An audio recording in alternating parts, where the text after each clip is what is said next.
there was, for some people, the fear of being vocal, and you might not lose your store location, but people being scared of being fired for being vocal. Which side are you on? Which side are you on?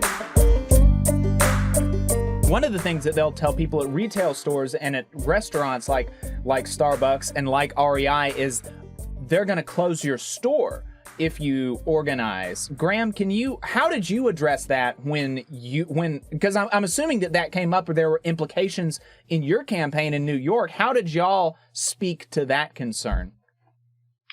So we actually didn't hear anything about like closing the store from corporate in New York.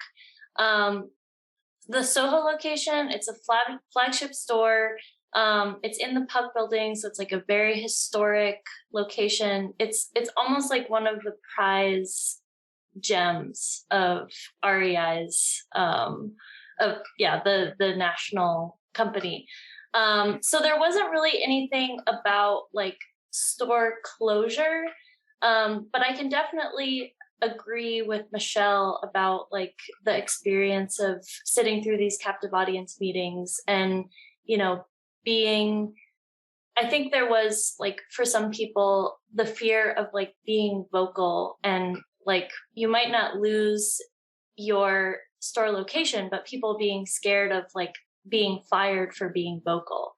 But the more vocal you are, the more you are protected by the National Labor Relations Act. And that's something that we really, really tried to hit home during these captive audience meetings. And it actually resulted in there was not a single captive audience meeting that REI ran where there was not just belligerent pushback from, several members of staff.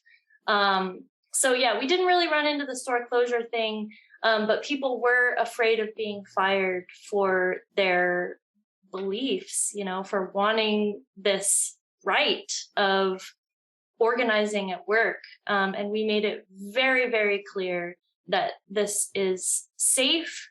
It is essential that we push back on management, and that the more vocal you are and the more you actually take ownership of this union, the more protected you are against any attack from management.